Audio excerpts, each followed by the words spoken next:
तर अमरावतीतनं महत्त्वाची बातमी आहे। सलग तिसऱ्या दिवशी अमरावतीमध्ये संशयिताची चौकशी होतीये। एनआयचं पथक चौकशीसाठी राजापेठ पोलीस ठाण्यात दाखल झालंय। याआधीही 2 दिवस या पथकाकडनं संशयितांची चौकशी झाली। एनआय चौकशीमध्ये नेमके काय तथ्य बाहेर येणार याकडे सगळ्यांचं लक्ष लागलंय।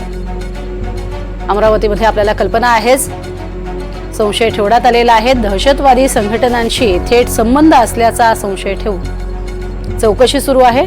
अधिक माहिती या संदर्भातली घेणार आहोत। शुभम बायस्कर आमचे प्रतिनिधी आपल्या सोबत आहेत। शुभम, गेल्या काही दिवसांपासून आपण बघतोय अमरावतीमध्ये चौकशांचं सत्र सुरू आहे। काही कागदपत्र ताब्यात घेतलेली आहेत आणि आता पुन्हा चौकशी होतीये, काय अधिक माहिती? प्रज्ञा, खरं तर 12 तारखेला पहिल्यांदा एनआयनं राष्ट्रीय तपास यंत्रणेनं अमरावतीत मोठी छापेमारी केली होती। अमरावतीतल्या छायानगर भागातलं एका संशयित असलेल्या 23 वर्षीय तरुणाला एनआयनं आपल्या ताब्यात घेतलं होतं। 12 तारखेला सकाळी 4 वाजताची पहाटे त्याला ताब्यात घेतलं होतं आणि पहाटे ताब्यात घेऊन राजापेठच्या ठाण्यामध्ये त्याची चौकशी करण्यासाठी त्याला आणलेलं होतं। या ठिकाणी पहिल्या दिवशी म्हणजे 12 तारखेला 15 तासांपेक्षा अधिकच्या काळापर्यंत संशयित तरुणाची चौकशी करण्यात आली आणि सायंकाळी म्हणजे रात्री 8 ते 9च्या दरम्यान त्याला नोटीस देऊन सोडण्यात आलेलं होतं। पुन्हा एकदा 13 तारखेला त्याला सकाळी बोलवण्यात आलं होतं आणि 13 तारखेला सुद्धा त्याची चौकशी झाली, सविस्तर चौकशी झाली आणि काल रात्री त्याला पुन्हा एकदा घरी सोडलेलं आहे। म्हणजे सतत सलग 2 दिवस राष्ट्रीय तपास यंत्रणेच्या 15 अधिकाऱ्याच्या पथकांकडून ही चौकशी करण्यात आलेली आहे। प्रज्ञा, सूत्रांकडून जी माहिती मिळते आहे त्या माहितीप्रमाणे एनआयच्या पथकाने ज्यावेळेला त्याच्या घरी छापा घातलेला होता त्या घरातल्या काही डायऱ्या जप्त केलेल्या आहेत।